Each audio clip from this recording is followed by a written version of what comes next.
Ya, terima kasih Anda masih bersama kami di Market Opening. Pemirsa, pemerintah hingga kini terus berusaha melibatkan secara aktif kaum milenial untuk memajukan Indonesia. Dan saat ini kita lihat sudah ada beberapa generasi milenial yang menduduki posisi penting di perusahaan-perusahaan BUMN.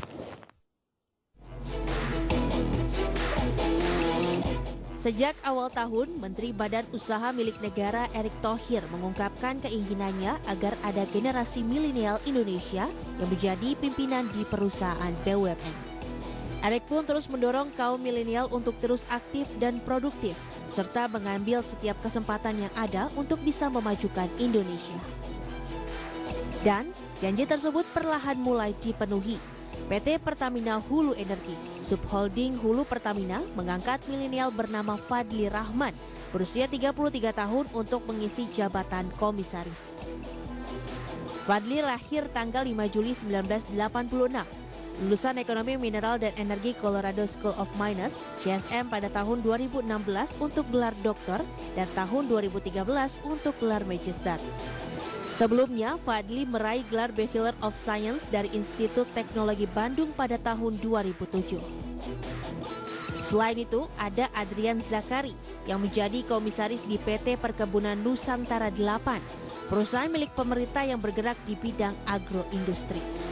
Adrian lahir di Palembang 3 Februari 1987 dan meraih gelar Sarjana Teknologi Pertanian dari Universitas Padjadjaran Bandung tahun 2009.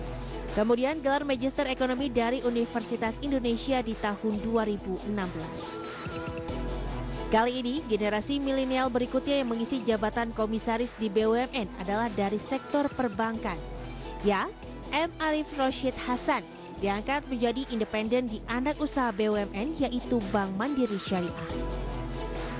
Lulusan dokter gigi dari Fakultas Kedokteran Gigi Universitas Hasanuddin tahun 2010 ini lahir di Ujung Pandang 4 September 1986 dan meraih Magister Kesehatan Masyarakat dari Universitas Indonesia pada tahun 2014. Berbagai sumber, iDection.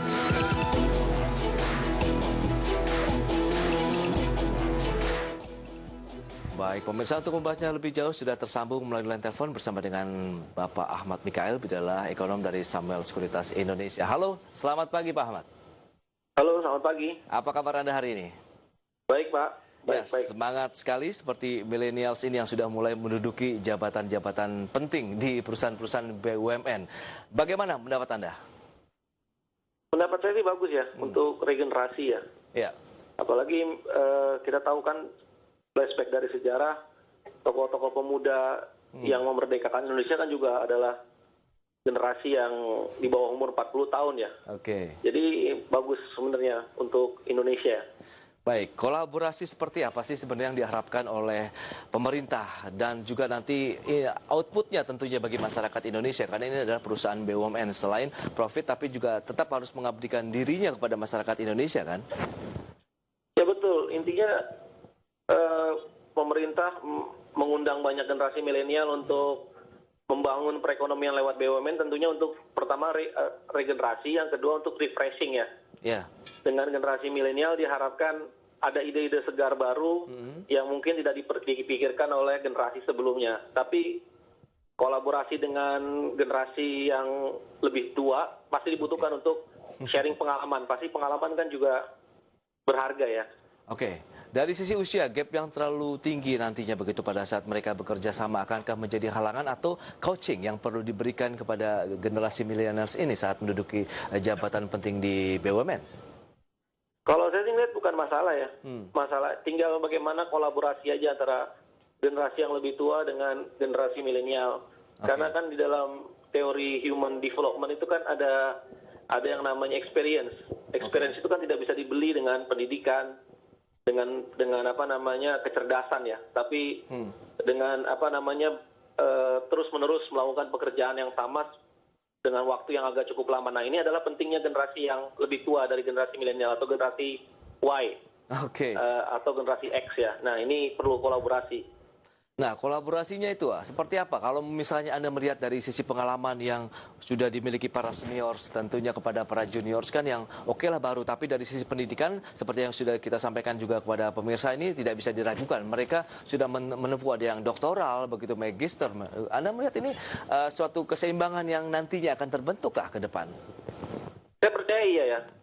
Tinggal bagaimana nanti manajemen BUMN mudah. Halo?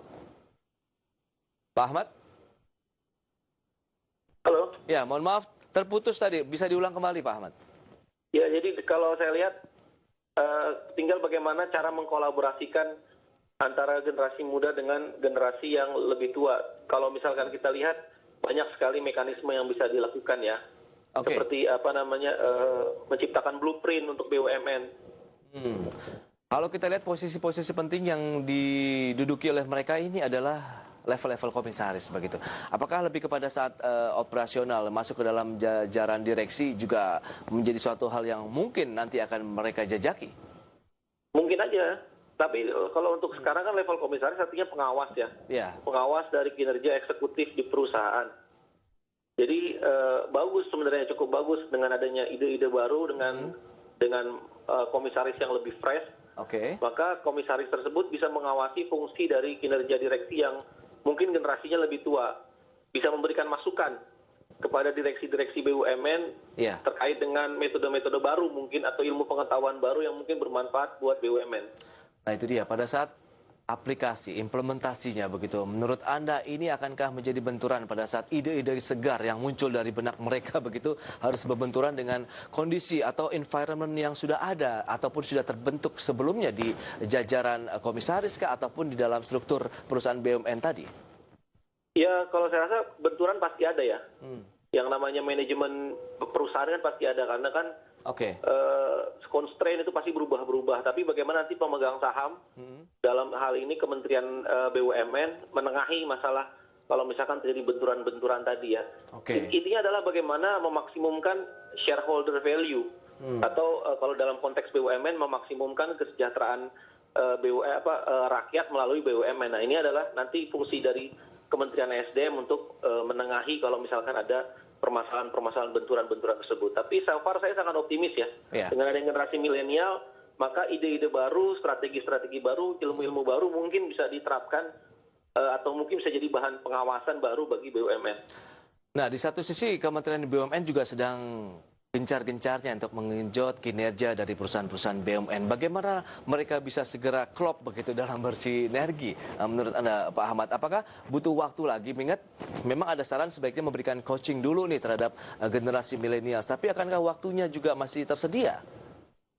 Saya rasa di tengah kondisi yang krisis seperti ini ya, ide-ide out of the box diperlukan. Dan mungkin ide-ide out of the box itu tidak bisa keluar dari generasi lama. Yang biasanya habis dengan rutinitas. Dengan adanya generasi baru, mungkin ide-ide out of the box baru ini yang mungkin diperlukan oleh shareholder.